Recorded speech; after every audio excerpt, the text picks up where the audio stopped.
Hi, Rama. It's week 35, day 1 of our Bible narrative reading plan. Today we are in Daniel chapter 6, the famous story of Daniel and the lion's den, a story you're most likely familiar with, perhaps even from your childhood. But let's set the scene. Let's remember where we are in this grand narrative of God's story. We've seen that Daniel is in exile.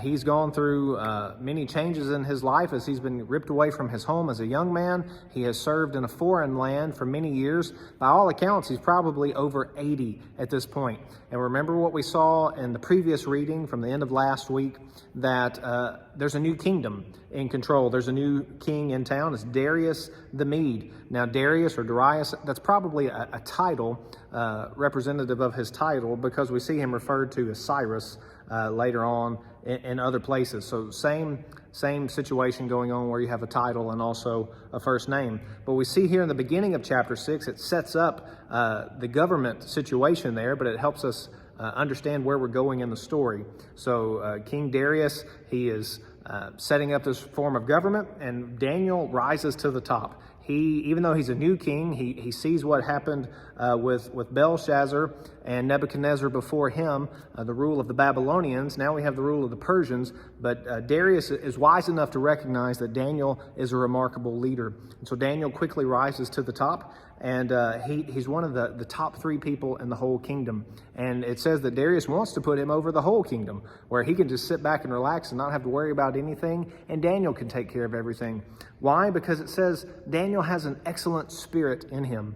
Again, a man over 80 years old. He's walked with the Lord all these years, even in foreign, hostile land. And so God's Spirit is clearly resting upon Daniel. And Darius wants to put him in charge, but people are jealous. They set a trap for him, much the same way that they set a trap for his 3 friends back in chapter 3 with the fiery furnace.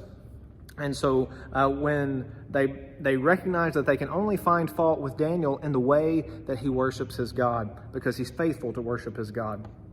And so they stroke Darius's ego. They get him to pass a law that even he can't revoke. Sounds strange to our legal process today, but that's the way it was for them. Once he passed this law, it could not even be revoked by himself. And so now Daniel's in trouble. And so what does he do? He goes and prays, just as he had always done. Now, the idea of praying 3 times a day, that dates back to David's time. And the idea of praying facing towards Jerusalem, that was inspired by Solomon. Neither of those things are necessarily required, but that's the historical origin for that. And so Daniel goes and prays just as he's faithfully always done.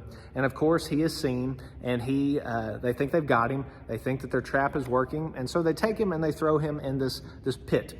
This big hole in the ground that's been dug out. It's got a hole at the top, and it's filled with lions. And so they put Daniel in the lion's den, of course expecting him to die. Why would he not be eaten alive by the lions? Of course he would have, were it not for God's intervention.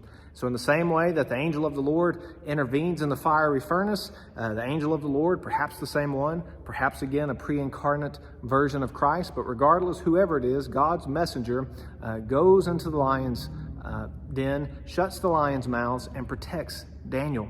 What a remarkable thing. And then we see that just as Achan, if you remember Achan, the sin of Achan back in the book of Joshua, as it impacted all of his family, so the sins of these people who've plotted against Daniel, now it impacts them and their entire families, and they must suffer the consequences for their sins. But Daniel is restored. What these people meant for evil, God meant for good. And so Daniel is no worse for wear in this situation. And we look at the end of the story, we see that King Darius, he issues this decree, and his language sounds like someone who's been converted. We don't know everything. We don't have all the details. We perhaps will run it into King Darius in heaven one day. But everything he says is absolutely true. He offers a wonderful prayer praising the God of Daniel. What an encouragement in a world that may feel like everything's gone wrong. We're reminded from this ancient story that's absolutely true, that the same God who saved Daniel is still in the business of preserving his people. What a wonderful thought.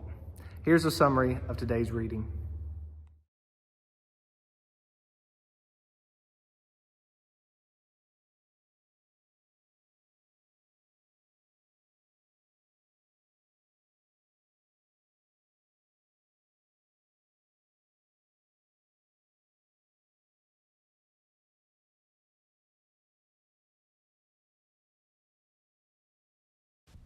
For more information, go to tunemyheart.org.